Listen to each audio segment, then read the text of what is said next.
boa noite meus amigos telenautas que nos acompanham ao vivo pela TV Diário do Sertão, a primeira TV online da Paraíba. Você que nos acessa pelo diariodosertão.com.br/TV, compartilha aí a nossa TV para que outras e outras pessoas possam assistir o nosso interview, que começa agora. Você já é de casa, já conhece o nosso programa, já sabe que todas as semanas nós costumamos conversar sempre com alguém, mostrar a trajetória de vida, viajar pela história das pessoas, trazer um pouco mais de vida, de trajetórias para você que nos acompanha em todo o mundo, né? Afinal, nós estamos pela internet aí para todo mundo. Você que tem um celular, um tablet, um computador, onde quer que você esteja com internet, você vai assistir a TV Diário do Sertão pelo endereço diariodosertão.com.br/TV. E para você que deixou de ver algum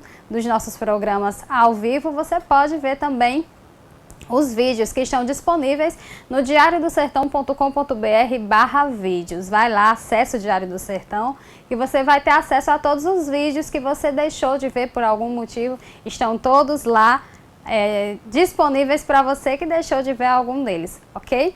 E claro, eu vou convocar vocês mais uma vez a participarem desse bate-papo comigo, do bate-papo de hoje comigo, através das redes sociais. Claro, vocês sabem que podem interagir comigo através do Facebook, Diário do Sertão, também através do Twitter, @Diário do Sertão. Aí abaixo da tela onde você nos assiste vai ter um espaço também onde você pode mandar a sua mensagem. Durante todo o programa vai estar aí na tela o número do WhatsApp, onde você também pode se ligar, se conectar com a gente. Não esqueça também de acessar o nosso Instagram, @Diário do Sertão. Enfim, tem um leque de opções aí dentro das redes sociais, onde você pode interagir comigo e com a minha convidada de hoje, que vai bater um papo comigo, que vai mostrar um pouco da vida dela, que vai contar um pouco da vida, de tudo que aconteceu até aqui. Eu quero apresentar para vocês, antes eu quero dar meu boa noite para a professora Graça Brasil, que está aqui comigo. Professora, muito boa noite. Seja muito bem-vinda à TV Diário do Sertão, viu? Se sinta à vontade aqui no nosso interview. Pois não, obrigada. Nossa conversa, professora, como eu já tinha dito, é sobre a sua vida, sobre as coisas que te aconteceram até hoje. A gente gosta de passar para o nosso telenauta que está em casa um pouco de experiência, um pouco de vida. Acho que cada um tem a sua peculiaridade dentro da sua história e nós queremos trazer um pouco da sua, isso lógico, se você nos permitir, fazer essa viagem aí pela sua trajetória. Claro. Quero dar boa noite, dar um alô para os meus alunos da FASP, onde eu trabalho, e agradecer o convite, que foi muito interessante a gente poder contribuir com alguma coisa que tenha na vida da gente, que às vezes as pessoas se interessam, não é? Com certeza. Acho que toda palavra que a gente fala que é do bem, que traz alguma experiência, vai servir para alguém que está escutando. De repente tem alguém que está precisando ouvir um pouco da sua experiência, não é? É verdade, não é muito grande não essa experiência, mas tem algumas coisas. Com certeza, vamos procurar. Então vamos apresentar um pouco da sua vida. Você que é professora universitária aqui em Cajazeiras, já tem um tempo que está aqui. Eu tenho certeza que muitas pessoas conhecem, principalmente os alunos já conhecem daquela diária ali na faculdade, todos os dias, a convivência. Mas eu tenho certeza que eles talvez não saibam o que acontece do outro lado, o que acontece na sua casa, o que aconteceu na sua vida até aqui. E é sobre isso que a gente quer conversar hoje. Ok? Tá bom, tá ótimo. Então vamos começar lá pelas suas origens, pela sua naturalidade. Eu já sei que você não é natural aqui de Cajazeiras, então você pode me falar um pouco sobre o seu nascimento, sobre a sua infância? Bom, eu sou fortalezense, eu nasci em Fortaleza, me criei lá, comecei a trabalhar, estudar. Estudei em colégio de freiras, sempre, e sou filha de militar. Minha mãe ia ser freira, deixou de ser freira para casar com meu pai. Olha! Mas já são falecidos, todos dois. Do ensino médio, eu resolvi ser independente e comecei a trabalhar com turismo. No Ceará estava, na época, as pessoas estavam investindo muito no turismo. O governo, as políticas públicas eram muito voltadas para o turismo no Nordeste. Então eu fui trabalhar, eu trabalhava um expediente e estudava outro no colégio. Era muito bom. Depois eu participava das campanhas políticas, porque eu tinha colegas de classe que eram filhas de políticos lá de Fortaleza. E sempre me encantei com essa efervescência social que a gente tem por trás dos eventos, né, que vão acontecendo. E depois eu fui fazer a Federal do Ceará. Eu sempre fui a favor de que se fizesse faculdade pública. Então, eu já tinha faculdade particular, mas eu quis fazer federal. E fui fazer federal. Eu queria ser arquiteta para trabalhar com urbanismo, mas não deu certo no primeiro vestibular, eu fiquei muito triste. E aí no segundo vestibular eu fui fazer qualquer coisa. E eu cheguei na faculdade e disse assim, o que é que estatístico faz? A moça da inscrição disse, faz pesquisas. Eu falei, então eu vou ser uma pesquisadora de multinacional. Aí eu pensava que eu ia para São Paulo, né, fazer pesquisa e tal. E nessa coisa a vida foi, eu fui me envolvendo com outros trabalhos. Eu fui ser servidora pública porque a faculdade era muito puxada e eu não tinha condição de ficar viajando, me ausentando da faculdade. Então eu fui ser servidora pública.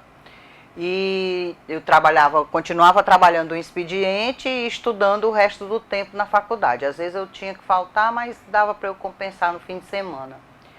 E sempre trabalhei, estudei. Quando eu terminei a faculdade, eu já era funcionária pública, fui fazer assessoria técnica, sempre pelos meus méritos, né? O meu primeiro empurrão realmente foi esse senador, que era nosso vizinho lá no bairro que a gente morava, e nós éramos muito amigas. Os filhos dele, cada um estudava com um filho lá de casa. Nós somos 6 irmãos. E aí a gente era muito amigo. O senador Mauro Benevides, que sempre foi do PMDB, né? E aí depois ele perguntou, como é que vai, minha filha, num evento desses de turismo que eu participei. Ele perguntou como era que eu estava e tudo, nunca mais a gente tinha se visto, ele em Brasília. E aí eu fui e disse, eu estava querendo, senador, mudar de trabalho, de sair do turismo, porque eu estou precisando terminar minha faculdade e está muito pesado e o turismo está me atrapalhando. Ele foi e disse, aí ele ficou calado, eu não sabia, assim, nem imaginei o que ele ia fazer. Ele foi, ligou para a casa do meu noivo, não me encontrou na casa da minha mãe, me encontrou na casa do meu noivo e mandou eu ir na Secretaria de Educação. Foi aí que começou o meu envolvimento com a educação. E aí eu fui para lá, trabalhar no setor de estatística da educação, que é a educação e a saúde trabalha com muita estatística. Você já era graduada, então? Não, eu estava terminando a faculdade, estava no último ano. E aí eu terminei a faculdade, continuei no serviço público e foi passando o tempo. E eu gostava muito de ir para o setor privado, porque eu achava que o setor privado era mais produtivo. A gente faz o trabalho e vê o resultado, né? Não é como no serviço público que você faz as coisas e o resultado fica na mão de alguém e você não sabe o que foi que aconteceu, nem nada. Não tem, o mérito é sempre de outro alguém, né? E aí eu fui e comecei a me chatear com esse negócio. Eu digo, eu vou sair do serviço público, eu vou fazer outra faculdade, porque empresa privada não contrata estatístico, né? Porque não faz pesquisa. Aí eu fui fazer outra faculdade e passei no vestibular de novo, já com 7 anos que eu fazia faculdade. Eu fiz a outra, administração, fui fazer administração para me envolver com as empresas. Mas aí eu continuava, não me casei com aquele noivo do começo do emprego. E então eu já estava com outra pessoa. A pessoa era uma pessoa que me ajudava a crescer, a amadurecer e tal, muito bem, muito bom companheiro. E aí eu e resolvi mudar de vida, porque eu estava achando aquela rotina de ir para o trabalho para casa, muito chata. Acostumada com turismo, talvez tenha sido isso, essa influência, né? E aí eu fui e trabalhei com pedi demissão do estado, fui fazer treinamento na prefeitura do Crato e lá me convidaram para eu ir para Expocrato. Aí eu fui para Expocrato, cheguei lá e encontrei um papel solto em cima de um birô no stand da Urca, que acho que era o último que tinha, e ele falava que do mestrado em desenvolvimento regional, e eu achei que isso era uma coisa muito interessante, desenvolvimento regional, né? Fui ler sobre o que era e 15 dias depois da Expocrato eu voltei, fiz a prova, passei e fiquei vindo para o Crato, uma semana por mês. Aí eu digo, eu venho morar aqui nessa região, que essa região é muito próspera, tem muita coisa para fazer. O que é que você tinha ido fazer no Crato?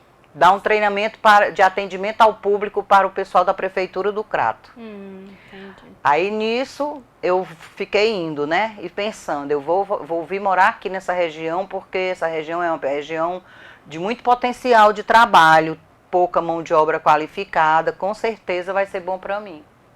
Aí foi assim que eu vim para parar no interior. Em 2001 eu me mudei para o Crato. Você nessa época continuava sozinho ou você ficou? Não, eu tinha um companheiro, mas ele preferiu ficar em Fortaleza e depois vinha, e nesse negócio ele não veio até que eu me acostumei a ficar só e disse que não queria mais que ele viesse, que ele ficasse vindo só do jeito que ele estava mesmo. Aí a gente ficou ainda bastante tempo. Nós ficamos juntos 13 anos e meio, foram 6 anos e meio eu no Crato e ele em Fortaleza. Deixa eu voltar um pouco mais na sua história. Você fez um resumão bacana, mas eu quero esmiuçar, contar algumas peculiaridades mesmo, algumas coisinhas pequenas que a gente gosta de ouvir. Ainda na sua infância, por exemplo, você teve irmãos, tinha irmãos? Eu tenho irmãos, eu tenho 4 irmãs e 2 irmãos, um faleceu há 3 meses. Um dos seus irmãos? Um dos meus irmãos, homens. Então são quantos hoje? São 5 irmãos. 5? Comigo. E eles estão espalhados? Onde é que eles estão hoje? Estão, todos, hoje estão, um mora no Maranhão, que eu tenho uma irmã que também é professora, professora de arte e assessora da Rosiana Sarney. A outra é professora de matemática, mora em Campina Grande. A outra é enfermeira, mora em Fortaleza, trabalha no PSF, é coordenadora lá de uma área. E eu moro aqui e o meu irmão homem está morando em Fortaleza também. Então, é mais ou menos espalhado mesmo, Todos né? são, Mas a família da minha mãe, isso é da origem da família da minha mãe. A minha mãe, eram 10 irmãos, cada qual morava num lugar. Em um país desse tamanho, então... Então tinha gente no Rio Grande do Sul, em São Paulo, em Santos, no Rio, Brasília, Fortaleza, Manaus. Vocês têm idade próxima, você e os seus irmãos? Temos, a gente era de 2 em 2 anos tinha um, né? Naquela época era muito... o último, minha mãe tomava anticoncepcional e disseram para ela que com o tempo que ela tomava, não precisava mais ela fazer nada, que ela ia ficar estéril. Aí ela deixou de tomar o comprimido. Foi no conselho dos outros. No primeiro mês ela já engravidou, nos primeiros dias, depois que parou. 7 anos depois, mas ele é um garotão, bem então, formado. 7 anos do penúltimo para o último, é isso? Então tem essa diferença aí, foi maior. Só ele que teve essa diferença maior. Mas, no geral, foi uma casa com bastante criança. Era bastante criança, nós brincávamos muito. Ave Maria, eu brinquei demais. Eu costumo dizer que eu tenho um saldo suficiente para eu ficar... Se eu não tiver nada para fazer, eu tenho saldo. Quando eu começo a pensar assim, o que é que eu vou fazer aqui, se eu não for só dar aula, o que é que eu tenho para fazer nessa cidade e tal, quando a gente se questiona, né, às vezes. E aí eu digo, não, mas eu não preciso ficar me aperreando não, que eu já tenho saldo. Já brinquei muito, né, trabalhei muito. Você disse que o seu pai era militar. Ele era da aeronáutica. E a sua mãe? Minha mãe, ela era professora. Professora. Então vocês sempre tiveram muito incentivo à educação. Olha, eu sempre, quando eu menciono para os meus alunos, a minha mãe, ela era um exemplo de dedicação. ela resolveu estudar 20 anos, com 20 anos de casada. Ela resolveu voltar a estudar. Ela tinha terceiro normal, ela fez o quarto normal, fez um ano de cursinho à noite. Ela cuidava da casa, que ela não trabalhava, né? Aquela época era mais... aquela época que eu digo, a década de 70, né? As mulheres eram mais caseiras, né? Estavam começando a entrar no mercado de trabalho com mais significação. E aí ela resolveu estudar. E aí depois que ela começou a estudar, eu já trabalhava na educação, aí tinha uma oportunidade de contrato, eu avisava para ela, ela assumia e ela começou a trabalhar assim, né? E ela foi fazer faculdade, fez um ano de cursinho, era contemporânea, foi de classe, sentava junto com o Paulo Quezado, que era o... Paulo Quezado, que é aquele advogado que de vez em quando vem aqui para... É um advogado bem famoso. Que de vez em quando ele vem aqui em Cajazeiras, né? Ele tem até uns amigos aqui, o Paulo Quezado, é gente muito boa. Aí ela ia fazer pedagogia e direito.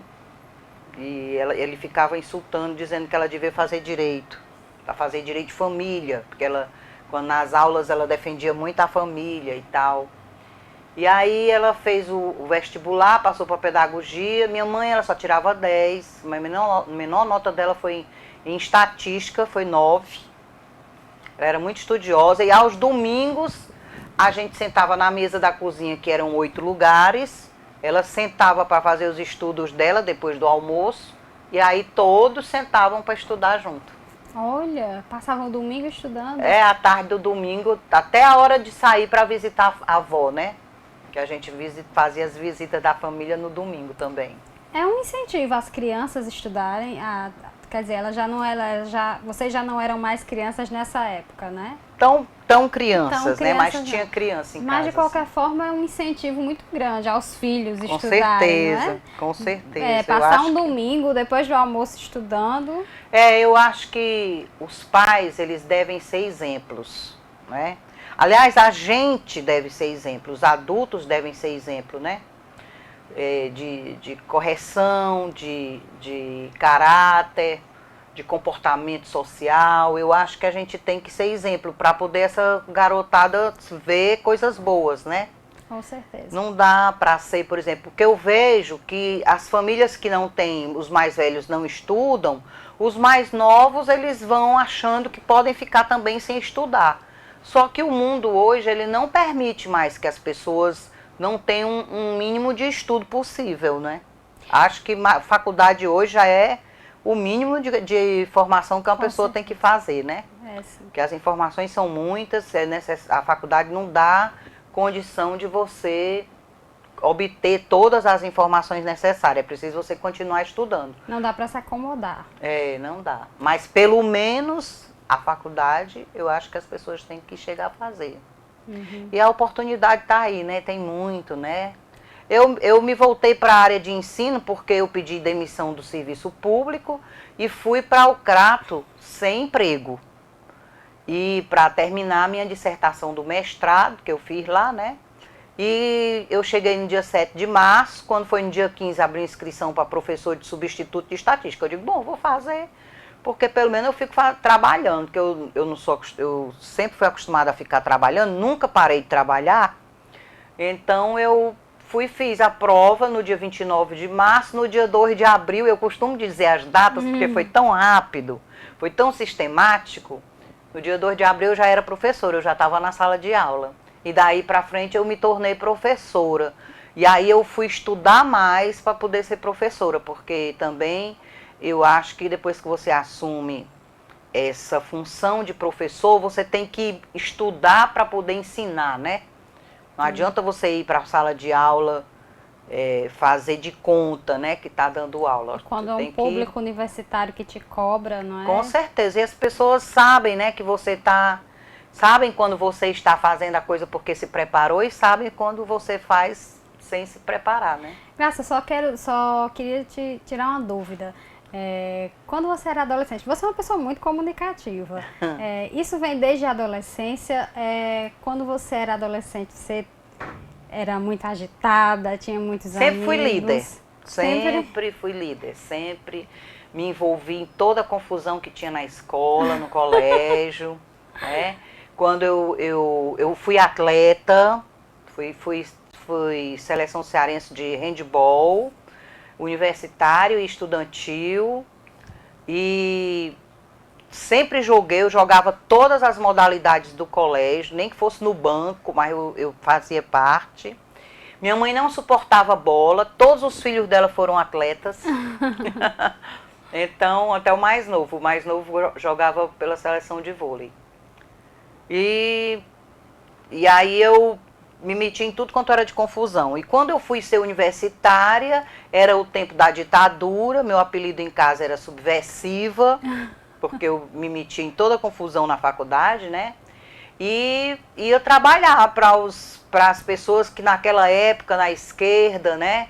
Então tinham algumas campanhas, como por exemplo, eu sempre também procurei ter amigos, mesmo novinha, eu sempre procurei ter amigos, pessoas que pudessem contribuir com a minha formação.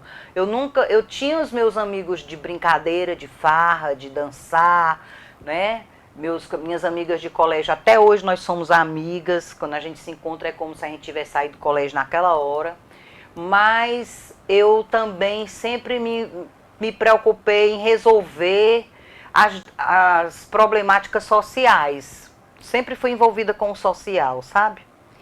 Tão envolvida assim com o social, tão comunicativa, acabou se apaixonando pelo turismo. Você poderia ter, sei lá, enfiado na cabeça desde novinha que queria ser uma advogada, ou mesmo uma comunicadora, por ser líder, por falar muito.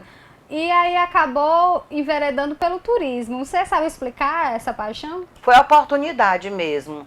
Eu brincava de boneca, eu tinha 15 anos, quando a freira chegou e disse, Graça, tem uma vaga lá na empresa de turismo do Ceará, na Insetu, e estão procurando recepcionista. Tem uma menina aqui do colégio que já foi. Por que você não vai lá, minha filha, ver para você e tal? Aí eu digo, eu filha de militar, assalariado, que tudo tem que ser muito controlado por causa da quantidade de filhos, né? Uhum. E eu sempre quis ser independente, eu digo, eu vou. Aí eu pedi meu pai me levou lá na Insetu, e aí ele disse, ele perguntou, eu fui ser entrevistada, e aí ela dizia assim, você conhece as autoridades do Ceará? Sim, porque os nossos eventos, as nossas autoridades, a alta sociedade participa, a mulher bem assim, bem madame, sabe? Ela, muito gente boa, me ajudou muito, me ajudou demais. Aí eu disse, não conheço não, mas eu sou muito boa fisionomista, a senhora me mostra as fotografias que eu gravo, quem é a pessoa. Aí ela ficou assim, aí disse, você fala algum idioma? Sim, porque as nossas recepcionistas são filhas de socialites, já moraram nos Estados Unidos, falam inglês fluentemente. Eu digo, falo não senhora, mas a senhora me diz qual é o idioma que a senhora quer que eu aprenda, que eu vou, estudo e aprendo. Aí ela disse, você conhece assim os pontos turísticos da cidade? Eu nunca tinha ido nem na Praça do Ferreira sem meu pai, né? Aí eu falei assim, não senhora, eu não conheço, mas eu posso dar uma volta na cidade com meu pai e eu vou aprender onde são as coisas todinhas. Meu primeiro roteiro turístico, e aí ela disse, tá bom, pela sua disponibilidade de você querer fazer, né, está disponível, eu vou lhe colocar aqui 15 dias estagiando. Se você desempenhar bem, aí eu lhe dou a farda para você participar da inauguração do Centro de Turismo, que é a Insetu, que é a antiga cadeia, que é um prédio que tem um mercado de artesanatos lá em Fortaleza. Eu já fui. Tem um museu. Então eu estudei tudo aquilo e as pessoas iam entrando, eu ia explicando e levava a pessoa até a sala. E ela foi vendo que, com um ano eu já era líder de equipe. Ela já ligava para mim e dizia, selecione aí umas amigas para a gente fazer um congresso. Aí eu ligava para aquelas recepcionistas, qual é o congresso, qual é o assunto? Aí eu ligava para aquelas recepcionistas que eu achava que eram boas. Isso você novinha? 15 anos. Muito nova. De 15 para 16 anos. E depois tinha assim, quando tinha eleição, Me chamaram porque eu era muito grande, né? Eu sempre fui maior do que minhas colegas da mesma idade. E o pessoal me chamava para eu ir fazer divulgação das coisas. Então eu ia para o supermercado fazer divulgação de produtos. Então eu chegava lá, eu estudava produtos, efeitos, não sei o quê, e aí eu ficava explicando para a pessoa, olha, a senhora toma esse chocolate, mas a senhora não dá muito para o seu filho, porque ele pode ter problema de ficar gordo, não sei o quê, né? Porque na época a gente não usava esses termos técnicos, sobrepeso, essas coisas, obesidade, né? Então eu explicava tudo e o povo gostava do meu trabalho e ficava me chamando. Então eu não parava de trabalhar, eu trabalhava de janeiro a janeiro. Todo fim de semana, férias, eu passava dentro do ônibus fazendo um roteiro turístico e o pessoal de biquíni na praia, eu toda empacotada, de paletó, né, os blazers bonitos e tal. Era uma graça. Você hoje, quando olha para trás, acha que esse tempo todo em que você trabalhou, em que você correu, enquanto os adolescentes da sua idade estavam em casa naquela questão, para que eu vou prestar vestibular, eu tenho que estudar, eu tenho que passar, nessa loucura toda, você acha hoje, olhando para trás, que esse período te atrapalhou em alguma coisa? Não, não de forma nenhuma, pelo contrário. Sim, mas porque eu fiz a opção de escolher o que era bom, né? Porque a gente vê de tudo, né? A gente vê gente de todas as formas. As drogas já existiam naquela época, em menor proporção, mas já existiam, a gente conhecia. Gente usava droga e tudo. Eu tinha medo de um rapaz que tinha no meu bairro. Ele ficava sentado na esquina, na calçada, os olhos vermelhos, e eu atravessava a rua e passava pelo outro lado, porque eu tinha medo dele, porque eu achava ele tão mal encarado. Mas não era porque o coitado era viciado em maconha. Então ele fumava e ia lá para a calçada, ficar vendo o movimento da rua, né? E eu tinha receio, assim, de passar por perto, por causa daqueles olhos dele. Depois é que eu fui compreender isso, muito mais tarde. Mas a gente vê de tudo. Agora, cantadas, a gente leva muita cantada de turista, né? Mas como eu sempre tive amigos mais maduros, que me orientavam, eu perguntava como era que eu devia fazer, como era que eu devia me comportar. E as pessoas viam o meu interesse e me ensinavam bem direitinho, né? E eu fazia do jeito que eles diziam. Quando você tomou a decisão de estudar estatística, também é uma coisa muito diferente do que você já tinha feito antes. Os números te assustavam ou você sempre teve facilidade com eles? Porque hoje... Não, sempre tive facilidade com matemática. Inclusive, eu tive um professor de matemática, o professor Tarcísio Vanderlei, que ele inspirava os alunos a respeito de matemática. Eu não conheci, na minha época de colégio, nenhum aluno dele que tivesse dificuldade com matemática. Ele dizia que quem amava matemática amava todas as coisas. E eu digo isso para os meus alunos. Conto essa história para os meus alunos, que eu acho importante contar, assim, essas falas, né? Que as pessoas vão dizendo no correr da vida da gente, porque são experiências de qualquer forma, né? É verdade, Graça. Tá na hora da gente chegar em Cajazeiras, né? Contar para o povo como é que foi essa sua chegada aqui, contar um pouco da sua rotina aqui em Cajazeiras, mas a gente vai fazer isso daqui a pouco. Eu vou só chamar o intervalo comercial, é rapidinho, você que está nos assistindo. Eu estou conversando hoje com a professora Graça Brasil, não vai perder. Eu vou sair para fazer um intervalo comercial rapidinho, mas eu volto daqui a 1 minuto, não sai daí.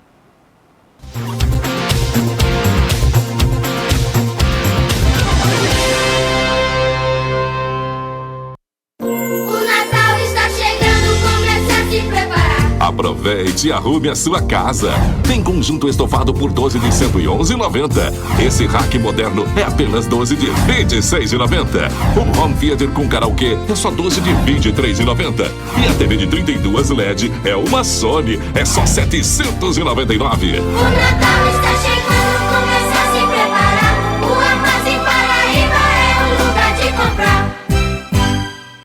Atenção Cajazeiras e região! Na hora de fazer suas compras para utilizar ou revender, o endereço certo é em Geraldo Lira Confecções e Calçados, onde você tem a oportunidade de comprar para calçar e vestir toda a sua família com preço diretamente de fábrica. Em Geraldo Lira, o rei das confecções, não precisa você levar dinheiro, porque além de ser barato, dividimos em prestações que cabem no seu bolso. Geraldo Lira, o rei das promoções, vendendo barato, fiado e dividido. Toda quinta-feira, às 19 horas, na TV Diário do Sertão. Censura Livre, o programa mais quente do Sertão. Com debates, entrevistas e sua participação pelas redes sociais. Censura Livre. Quinta-feira, às 19 horas, aqui, na TV Diário do Sertão. A primeira TV online da Paraíba. O melhor pelo menor preço você encontra na Leia Livraria e Magazine. Material para escritório, livros, papelaria, material esportivo, utilidades domésticas, presentes, brinquedos, artigos de aniversário, malas e bolsas para viagem, suprimentos para informática e relógios de todos os tipos. Afinal, a Leia Livraria e Magazine está cercada de bons produtos para você e sua família. Acerte no melhor preço e pague como preferir. À vista, com super descontos. Ou a prazo, a perder de vista, no carnê, cheque ou cartão. Leia Livraria e Magazine, o ano inteiro com você. No Lojão Rio do Peixe, você encontra mais conforto, mais qualidade, mais beleza. Quer mais? Quer melhor? Menor preço, melhor prazo e, claro, melhor atendimento. Só lembrando, entrega e montagem é grátis. Lojão Rio do Peixe, prazer em realizar os seus sonhos. Em quase 10 anos, ensinamentos e experiências vividas foram essenciais para tornar o Central Lab referência em exames laboratoriais. São mais de 3.000 tipos, desde exames de rotina até exames de alta complexidade, acompanhados por especialistas. Examinando de perto, transmitimos uma credibilidade única, que faz você nos confiar sua saúde e de toda a sua família. Central Lab Cajazeiras, Rua Victor Jurema 556, fone 3531-2632. Acesse centrallabonline.com.br. O Sertão agora é notícia. TV Diário do Sertão. Eu sou de Cajazeiras, a nossa cidade, terra da cultura que me deu saber. Foi o Padre Rulim que nos abençoou, cidade que ensinou a Paraíba a ler. É lindo ver o Cristo de braços abertos, pois quem faz tudo certo nesta vida vence. Estou muito feliz falando a verdade, eu amo esta cidade, sou cajazeirense.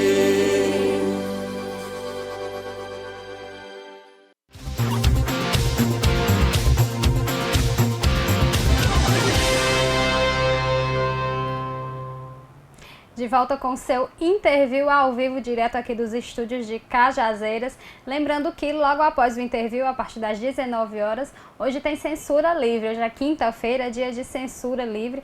Os três meninos, Jota França, Petson Santos e Jarismar Pereira, vão entrevistar o deputado reeleito, deputado estadual, José Aldemir, que já deve estar chegando aí pelos estúdios, pelos bastidores, e daqui a pouco estará aqui sendo sabatinado pelos radialistas que vão colocá-lo na parede, que vão querer saber de tudo sobre as polêmicas da campanha, que já passou, mas que ainda está fervendo, não é, gente? Então, você que gosta de política, não vai perder o Censura Livre, que começa daqui a pouco, logo após o interview, a partir das 19 horas, tem Censura Livre para você, ok? Graça, vamos continuar a nossa conversa. Eu queria saber... Pode ser. Já um pouco mais, vou adiantar um pouco mais da história, nosso tempo voa, como eu te disse. É. E eu queria falar um pouquinho sobre a sua chegada aqui. Você parou ainda no Crato. É. Já estava estabilizada lá, começou a dar aulas, passou em um concurso. Morei 10 anos lá. Passou 10 anos no Crato. Foi. E foi uma experiência bacana? Você gostou de morar lá? Gostei, é uma região maravilhosa. Fiz muitos bons amigos no Crato, no Juazeiro do Norte. E trabalhei no Cefete, trabalhei na Leão Sampaio, trabalhei na URCA. Trabalhei na FJN, eu só não trabalhei na FAP, na Paraíso. Mas foi falta mesmo de condição, de tempo, né? Mas um dia eu disse, eu vou ver como é Minha primeira ligação com a Paraíba foi o meu orientador de mestrado, que ele era da UFPB. Meus professores do mestrado foram da UFPB. Então eu fui, peguei o carro, que eu não conseguia falar com ele, peguei o carro, fui a João Pessoa, sem conhecer, mas fui a João Pessoa, fui na UFPB, cheguei lá, encontrei com ele, ele me deu meia hora de aula, muito boa a aula, resolveu logo tudo que tinha que resolver, mudou quase tudo do meu trabalho, que eu já estava quase valeu terminando. A pena. E aí ele foi me levar para conhecer João Pessoa, e eu disse, quando eu me aposentar eu venho morar em João Pessoa, porque João Pessoa era, em 2003, aquela capital com cara de cidade do interior. Uma cidade calma, né, um trânsito razoável. Então eu pensei, quando eu me aposentar, eu venho morar em João Pessoa.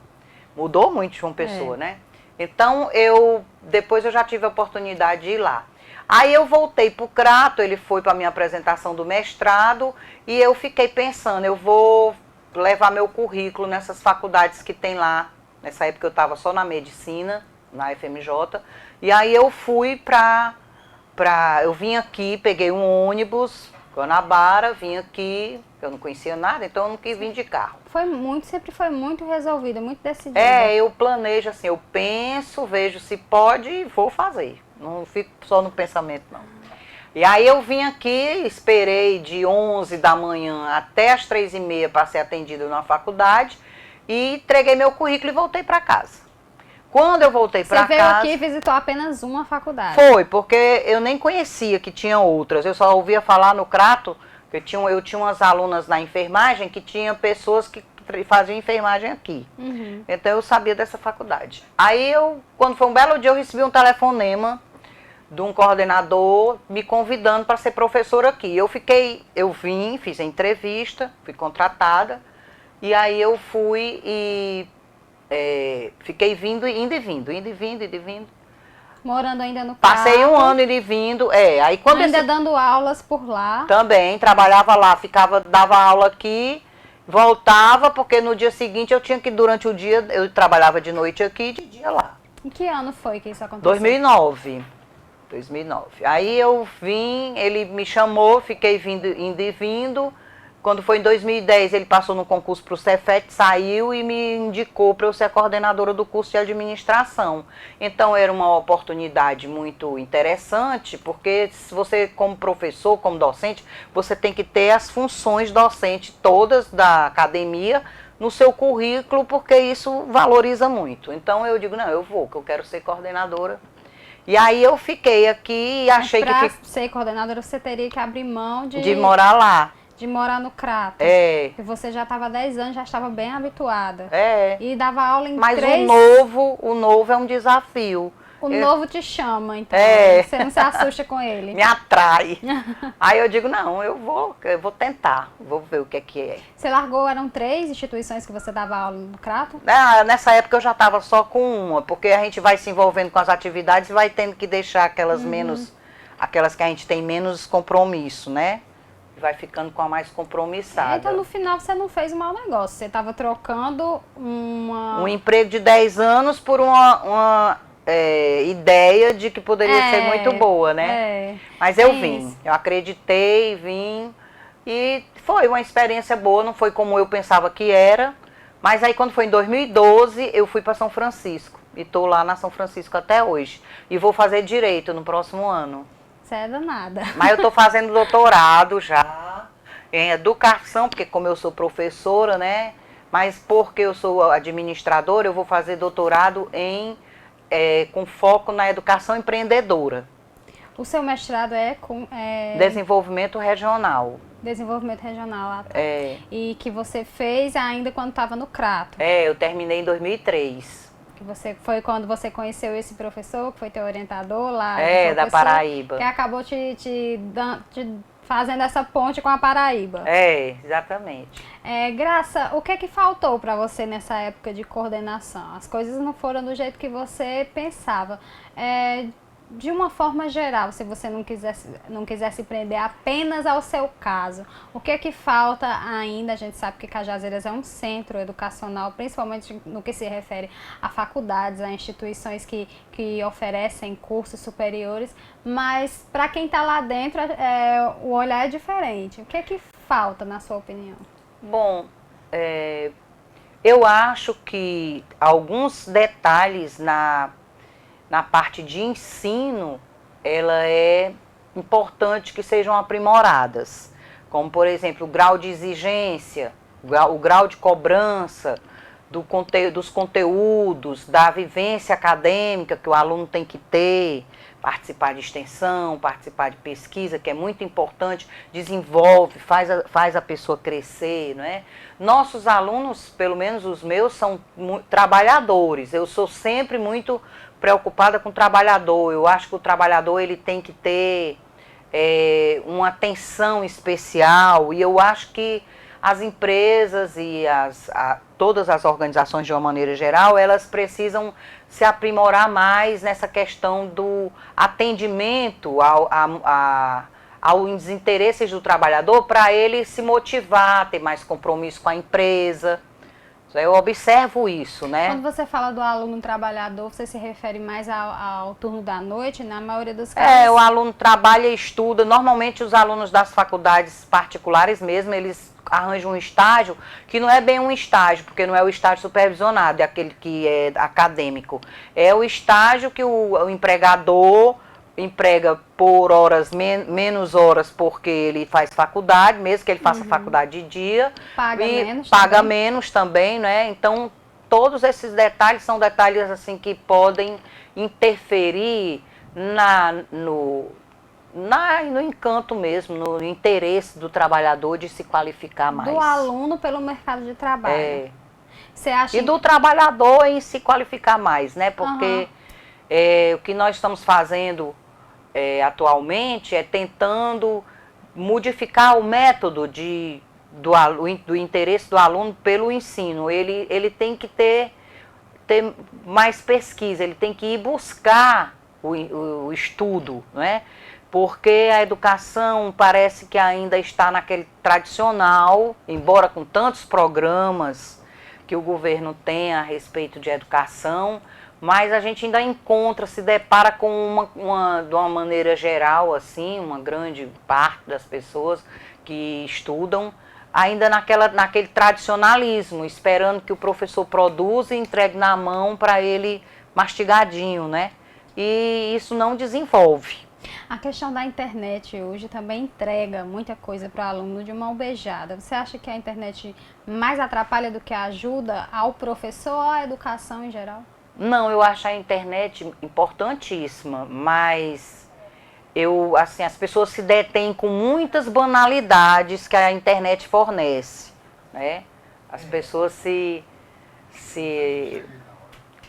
intertem com muitas coisas que não deveriam se interter. Eu acho, inclusive, por exemplo, o celular. No Ceará tem uma lei que o aluno nem o professor pode usar celular na sala de aula. Em qualquer escola, não é só na pública ou na universidade, não, é qualquer escola. Aqui a gente, às vezes, tem que parar uma explicação porque o telefone toca, o aluno se levanta para sair da sala para assistir, para atender o telefone. E eu acho que isso atrapalha muito o ritmo dele, porque ele já vem do dia de trabalho.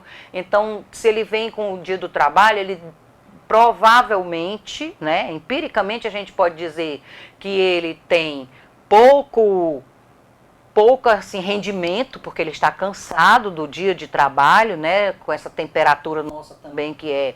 Não olha, colabora. eu já estou falando nossa, eu já estou meio paraibana, né, essa nossa temperatura... E ele chega na faculdade já cansado, já fadigado. E com essas distrações, ele tem um rendimento menor ainda do que se ele tivesse com a atenção voltada para a aula. Na minha opinião, né, de professora. Você tem, Graça, algum projeto particular fora das universidades, porém dentro de Cajazeiras? Devido eu ser uma pessoa preocupada com o trabalhador, achar que o desenvolvimento regional, local, ele só acontece com o conhecimento, eu criei, juntamente com outra pessoa aqui de Cajazeiras, um instituto de capacitação e assessoria empresarial. Esse instituto, ele tem missão de... A visão dele é melhorar a qualidade da mão de obra de Cajazeiras até 2018. Que coisa bacana. Olha aí, Não sei se a nosso- gente vai conseguir fazer isso, mas nós já começamos bem. Já fizemos alguns treinamentos, né? Tem alguns empresários que têm essa visão. E, assim, fizemos também uma assessoria numa indústria em Souza sobre vendas. Então, a gente devagarzinho, a gente não tem muita pressa também, eu tenho um compromisso com os alunos, né? Mas aí você está aproveitando esses alunos para mostrar esse mundo, essa nova visão. Essa Com forma de certeza, em enxergar todo pra momento eles. que eu posso, eu estou fazendo aquele sermãozinho de professor mesmo, convidando a eles para estudar. E tentando inseri-los também no seu projeto?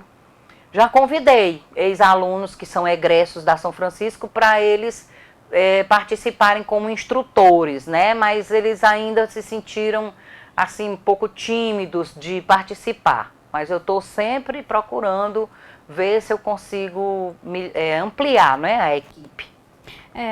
Fora da faculdade, agora eu vou falar. Eu vou perguntar para a administradora. Qual a sua opinião sobre o rendimento empresarial de Cajazeiras? Cajazeiras tem uma oscilação muito grande na imagem que ela faz dos negócios. Às vezes a gente vê umas empresas muito bem arrumadas, os donos socialmente participando, frequentando a cidade, né, são notáveis, e outros que não. Eu conheço também alguns empresários aqui que vivem para o trabalho, que são muito dedicados, que são muito... Mas falta aquela... Assim, mas é na marra, né? Não é bem uma coisa organizada. Era interessante que essas organicidades que existem para melhorar, para ajudar o empresário, mas é preciso a pessoa também que está nessas organicidades ter essa visão de contribuição, de não só fazer o que o governo manda, só fazer o que o programa que chegou, criar, né? Criar coisas novas, atrair o empresário para coisas novas, que eu acho muito importante, porque há uma tendência, aquela dependência política antiga, né? Que as pessoas estão sempre esperando que o político que arranja o emprego, e não era para ser assim, era para ser assim, ter uma instituição que fizesse a seleção dos trabalhadores. Eu queria criar um banco de trabalhadores para quando as empresas precisassem a gente saber qual era aquele trabalhador, o perfil adequado. Isso é uma coisa que a gente tem intenção de ajudar nesse sentido. Porque eu acho que vale a pena. Essa deficiência. Tem sim, a gente vê, por exemplo, eu deixei de conseguir um emprego, eu só trabalho à noite, eu deixei de conseguir um emprego porque eu era muito qualificada e ele ficou com receio de me botar na empresa, eu acho. Então foi muito engraçado isso, foi uma experiência bem interessante. Talvez por achar que o que ele podia te pagar não era suficiente. Talvez, mas eu não estava atrás disso, eu estava atrás de praticar, né, de trabalhar e conhecer outras coisas. Graça, e quanto à educação? Vou te fazer duas perguntas, uma maior e uma passada pelo funil. Sim. Você acredita na educação como solução, como muitos colocam, dos problemas em geral? E a segunda, já dentro, aproveitando, você acredita que Cajazeiras é conhecida no estado inteiro, a terra que ensinou a Paraíba a ler, chama a atenção pela educação que tem, pelo número de faculdades, pelo número de cursos que oferece, polo educacional da região, dos outros estados também. Você acredita na educação de Cajazeiras? Ela merece esse título que leva? Ixi, eu acho uma responsabilidade muito grande dizer isso, que eu não sou daqui, né? O pessoal pode ficar chateado. Mas eu vejo assim, eu vejo que ela tem um potencial muito grande de formação de pessoas para melhor, para a qualidade de vida, para a qualidade do trabalho. Mas eu acho que ainda está tendo aquela transição do tradicional para o inovador, e isso às vezes atrapalha nos processos, né? Isso às vezes atrapalha nos processos. Eu acho que a educação realmente é uma ferramenta, uma área em que vai ajudar as pessoas a crescer, mas é preciso, na educação menor, fazer com que as pessoas vejam sentido em estudar. Que elas não vão para a escola só porque elas vão participar da merenda escolar. Elas devem ir para a escola porque na escola é interessante, porque elas vão conhecer coisas novas. E eu acho que falta isso. Porque a gente recebe o aluno na faculdade ainda um pouco desiludido com o estudo, né? E também o empresário entender que quem estuda e trabalha é porque tem coragem, porque quem trabalhar e estudar não é para todo mundo. Trabalhar e estudar não é para todo mundo. Eu elogio muito todos aqueles que trabalham em estudo, porque eu passei por isso. E eu sei que para isso você precisa ter determinação, né? Acho importantíssimo. Eu acho que Cajazeiras pode levar esse título, mas tem que haver uns nexos entre a educação pública e a particular, a educação formal menor, fundamental, ensino médio, com a faculdade conversar com as escolas para dizer qual o nível de aluno que ela quer receber, certo? E aí falta conexão. Faltam os nexos, eu acho. Então, a falha, no caso, seriam daqueles que estão à frente das instituições. Talvez planejamento, mas é essa visão tradicional, né, que você está ainda na fase de transição e você não consegue, assim, fica com receio de mudar certos procedimentos, eu acho. Engraçado ver uma visão do administrador dentro da escola, muito bacana isso. Graça, eu quero te agradecer demais a sua presença aqui, infelizmente o nosso tempo chegou ao fim. E dizer que foi um prazer conversar com você e que as portas estão sempre abertas para quando você quiser voltar à TV Diário do Sertão. Te desejar muito sucesso aí na sua caminhada. Muito obrigada. Eu já me considero cajazeirense, sou cajazeirada, né, que chamam assim, porque eu já passei Ano Novo, Natal, aqui. Então tenho alguns amigos que sempre eu fico com eles. Então, mandar um abraço para todos os meus alunos da Paraíba. Muito bacana, Graça. Obrigada pela sua presença. Eu quero agradecer principalmente a você que esteve aí do outro lado, pela sua audiência, pela sua paciência, pela sua atenção conosco. E dizer que semana que vem, se Deus quiser, eu estou de volta com mais interview para você. Não sai daí, porque agora vai começar o Censura Livre pela sua TV Diário do Sertão. Um grande abraço, fiquem com Deus e até lá. Tchau, tchau.